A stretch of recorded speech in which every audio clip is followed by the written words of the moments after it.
BJP party మన రాష్ట్రానికి మన దేశానికి ఎంత అన్యాయం చేసినా ఒక పార్టీ టీడీపీ పార్టీ పొత్తు పెట్టుకున్న పార్టీ కూటమి ప్రభుత్వం ఏర్పాటు చేసిన పార్టీ అయితే ఇంకొక పార్టీ వైసీపీ పార్టీ అక్రమ పొత్తు పెట్టుకున్న పార్టీ. మన రాష్ట్రానికి బీజేపీ పార్టీ ప్రత్యేక హోదాతో సహా ఏ ఒక్క విభజన హామీ కూడా నెరవేర్చనప్పటికీ కూడా చంద్రబాబు గారు అదే బీజేపీ పార్టీతో పొత్తు పెట్టుకున్నారు. తమ స్వప్రయోజనాల కోసం, తమ రాజకీయాల కోసం, రాజకీయ అవసరాల కోసం. ఇది వరకు కూడా 2014లో కూడా చంద్రబాబు గారు పొత్తు పెట్టుకోవడం జరిగింది. విభజన హామీలు బీజేపీ విస్మరించడం జరిగింది.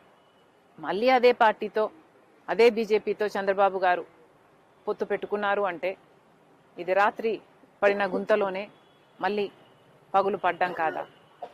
చంద్రబాబు గారు రాష్ట్ర ప్రజలకు సమాధానం చెప్పాలి.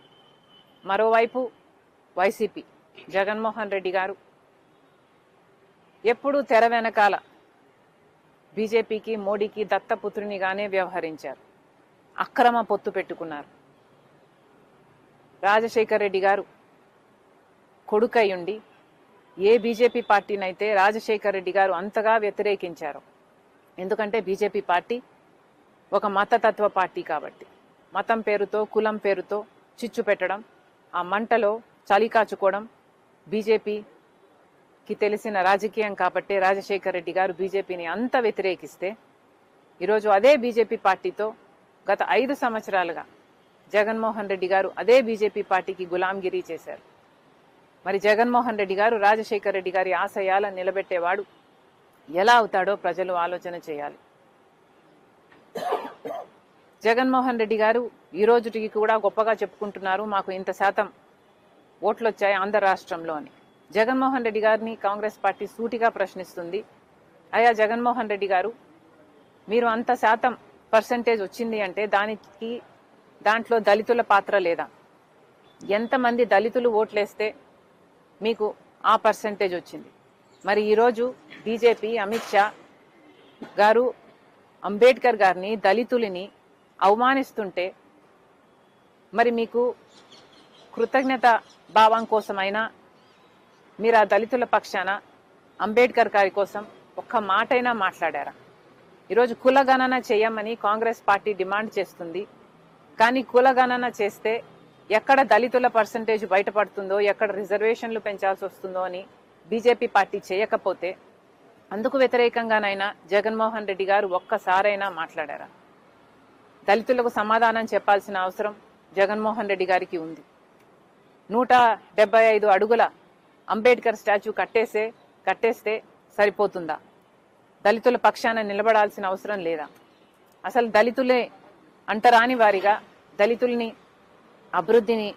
అభివృద్ధిని అంతగా తొక్కేయాలని చూస్తున్న బీజేపీ పార్టీతో మీరు అక్రమ పొత్తు పెట్టుకున్నారు.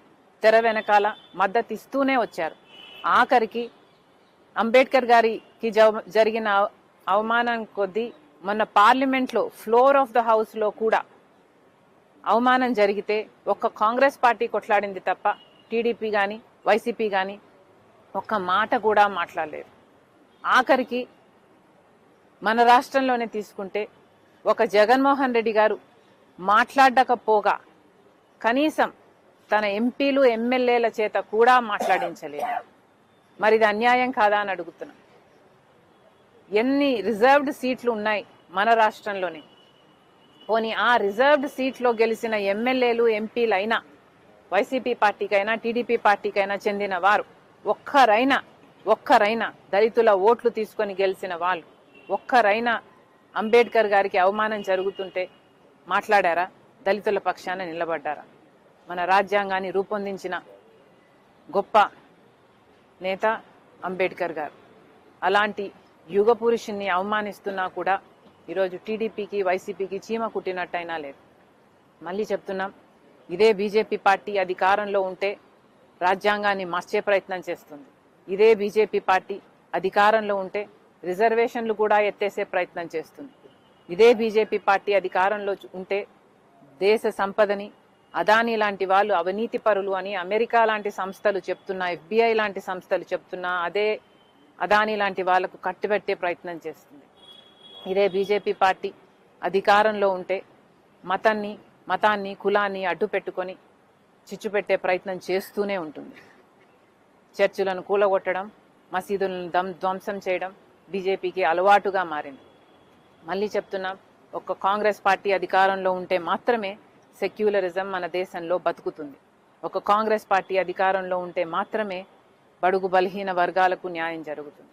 మరొక్కసారి దేశ ప్రజలందరికీ రాజ్యాంగాన్ని బతికించే పార్టీ, రాజ్యాంగం కోసం పోరాడుతున్న ఏకైక పార్టీ ఒక్క కాంగ్రెస్ పార్టీ మాత్రమే. మరొకసారి దేశ ప్రజలందరికీ రిపబ్లిక్ డే శుభాకాంక్షలు తెలియజేస్తూ థ్యాంక్ యూ. థ్యాంక్ యూ అమ్మా. Thank you. Of India, it is only the Congress party that is today fighting for the constitution and for secularism. It is only Mr. Rahul Gandhi who walked from Kanyakumari to Kashmir, thousands of kilometers to protect love and brotherhood. On the other hand, the BJP party is using religion, caste to incite violence in the country of India. Manipur, Godhra are great examples of the BJP's misrule. Also, the BJP party, in spite of American agencies itself alleging that people like Adani are corrupt, the BJP party is still holding them high and doing favors and trying to give to them the heritage and the funds of this country. Also, the BJP party is misusing all the government agencies like SBI, like even the SEBI, ED, CBI, Income Tax, EC. All of these, the BJP party is trying to use it to their advantage. Given the chance, the BJP party will continue to do this. Therefore, the Congress party is holding a rally also in Indore tomorrow on a campaign called Jai Bapuji, Jai Bhim, Jai Samvidhan, in order to honor our great leaders and in order to fight to protect our constitution. Congress party pleads all those who care to uphold the constitution to take part in this rally.